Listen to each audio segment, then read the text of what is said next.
Avner Peled. I'm just graduating from the master's at the Aalto Media Lab in New Media. So I should start the mic. I'm not coming from background of package design or anything like that. So, but I think it's cool. Marcus, thank you for kind of blending the fields, and maybe I can give you some conclusions that are more kind of broad philosophical. I hope not too philosophical, that you can also apply to package design. So what is it that I actually do or did in my research? Sorry, the font got screwed up here, but basically I'm doing soft telerobotics. So I have a person in one end who is controlling a robot, but a soft robot, and in the other side, they can be completely separate or in different locations. And this robot acts as an avatar for the person at the other end, and then it's kind of a mediator for communication. And why I call it soft is because the robot is actually made from soft materials. So that one is from silicone. So this is how it looks like. This is my prototype. I called it hitodama. It means human spirit in Japanese, because it contains the human spirit. And you can see one person in one end controlling the robot, and then interaction happens on the other side. So how do I relate this to packaging? So basically what I'm trying to do with this robot, or kind of the effect that I'm trying to achieve, is I'm trying to incarnate the spirit of a human inside an object. So this controller of the robot is represented by this object, by the robot, and I want to, in the most authentic way, kind of transmit the qualities of that person, of that spirit, of his spirit, into the robot. So I thought maybe that's kind of what some people try to do in packaging, because you have an object, it's just a package, it's just a simple material, but you're trying to like broadcast much more like spiritual qualitative values with that. But then when I started researching what actually does it mean, then I found there are different approaches to go into this phenomenon. So if you go like on the more psychological view, some may call it fetishism. This is Freud here. So he talks about it more like in the sexual aspect, but basically when you have an object, let's say like a shoe, and you kind of project this very abstract spiritual properties into that object, it's actually called a fetishism. And then he talks, it's mostly our fantasies, our repressed desires that go into this object, or when there is some sexual attraction that is unattainable, so we just go on the object instead of the actual person. But he says that it's actually quite normal that it happens in everyday life, but it becomes pathological when the fetish becomes detached from the particular individual and becomes the sole sexual object, meaning when we have no relation anymore to that person and we just kind of project everything on this object, and it's completely detached from its real material and spiritual basis. And then we have another approach for fetishism. This one actually comes from Karl Marx, as he talks about money and how we assign value to objects. And in his eye, that this whole economical exchange makes us give this kind of abstract value to things that actually has no relation to their actual material grounds. Like, or as he would put it, the commodities find their own value already completely represented without any initiative on their part. The direct incarnation of all human labor, hence the magic of money. And he refers to this kind of religious totems. It's like we are worshiping some religious totem that the value of this product represents all the human labor that went behind it, but of course it's completely detached. It's not really the history of that product, how we see it in our eyes. So then I started asking myself, how do I create the true incarnation of the creator inside an object? Like, how do I not go into these abstract fetishized values, but try to deliver something more authentic in the product? And there is this quote by Simone Weil that I really like, that man has to perform an act of incarnation, for he is disembodied by his imagination. What comes to us from Satan is our imagination.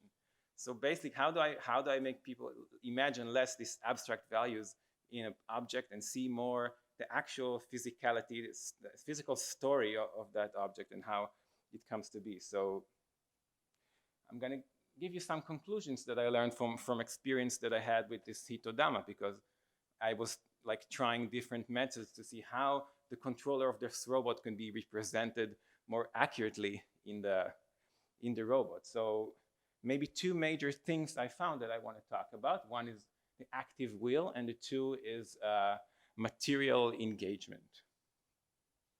So what is active will? So when I was doing this control interface, I had to choose, how do I capture this person, this controller, and transmit it into the robot? So if I could think that there are maybe these two main options. One would be this kind of using advanced sensors to detect, the facial expressions and the emotions of that person, and detect as much as I can so I can transmit it to the robot. But then the other choice would be not to sense too much, but just let the person be active and express itself.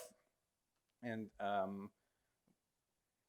I used research of phenomenology to decide between that. And this is French philosopher Merleau-Ponty, and he talks about this painting of horses, comparing between the painting of a horse race and the still image.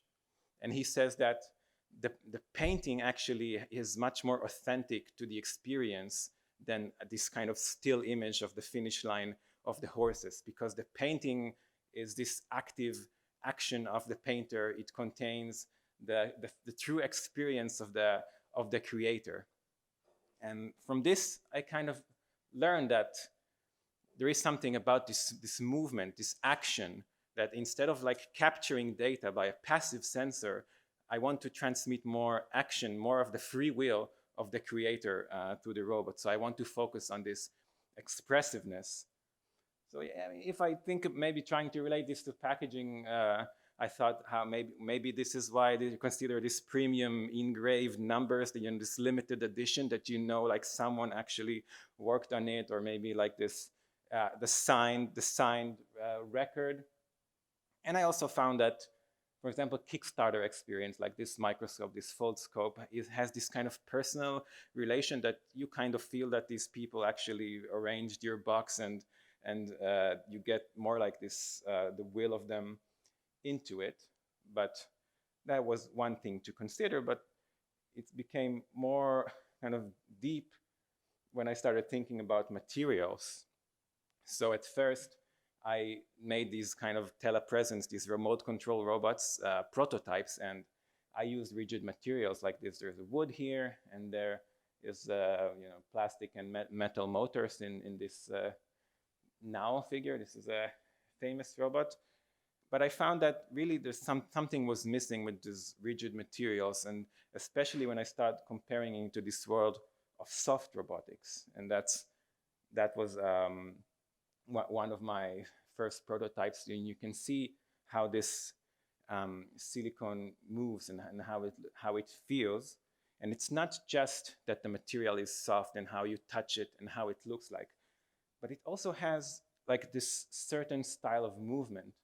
If you compare, for example, this Atlas robot walking here in this like very kind of linear way, and then you have this soft robot on the other side that generates this very much more dynamic and kind of organic looking motion and movement. So, and when I start thinking what exactly is about this movement that is so special, then I reach that it has something to do with nonlinearity. So, nature is this kind of chaotic system. Not everything is non-linear, everything is complex and interacting with each other. And when you think about natural properties, they always exhibit this non-linearity. Things are not linear like this motoric robot. So if I try again to think about products and packaging, so I think maybe this is like example of this kind of organic looking products. But I would think that just the look and feel of this material maybe is not enough to transmit this kind of incarnation, because this could also lead us to think about these abstract values, like fetishize the organic look of these materials. Maybe there needs to be something more that relates to this movement style. So if you think about the engagement of the human, of the creator with the material, I find this example really interesting because on the right, you see this Mandelbrot pattern. It's like the signature of the chaotic nature of the universe on the right. And then on the left, you see the engagement with the clay making, and the patterns that are formed are kind of similar because there is this kind of complex interaction that creates these nonlinear patterns as the person creates them and engages with the material. So I try to think if I can think about any example from like products that I found. So this is my headphones, and I remember that when I opened the package of these headphones, you can see that there is something happening here, like the way they were placed, these patterns that were kind of dynamically created in the fabric, and the way that it kind of organized itself. It feels a bit like kind of a human interaction, engagement happened into them.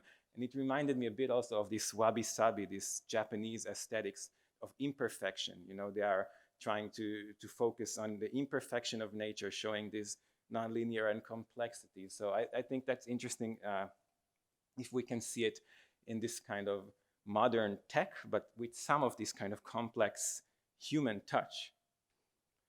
So I ask myself, is this something that you can fake? Like if you produce a product in a factory, if you mass produce it, can you fake, can you have it contain this kind of delicate, complex human interactions, human engagements that leave a kind of footprint on the product?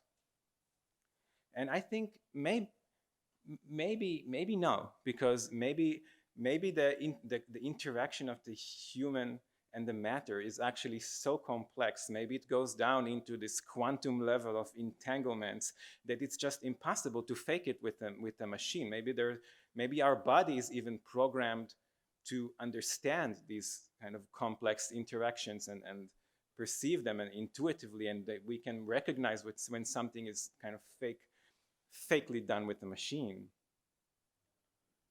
And I was thinking, so maybe if you have this kind of production line, you know, when you have just lots of people making the product, maybe some companies don't really want to know like the footprint or you know who all the people that worked on the product and what conditions they were. It makes people think what conditions they were in and how it worked. But I was thinking maybe it would be interesting or good to somehow still have the actual material creators of the product leave some footprint, like some footprint of their engagement with the material, because maybe that would connect you more to the material experience of the product and maybe less kind of fetishizing these abstract values that you see from the image. And ultimately,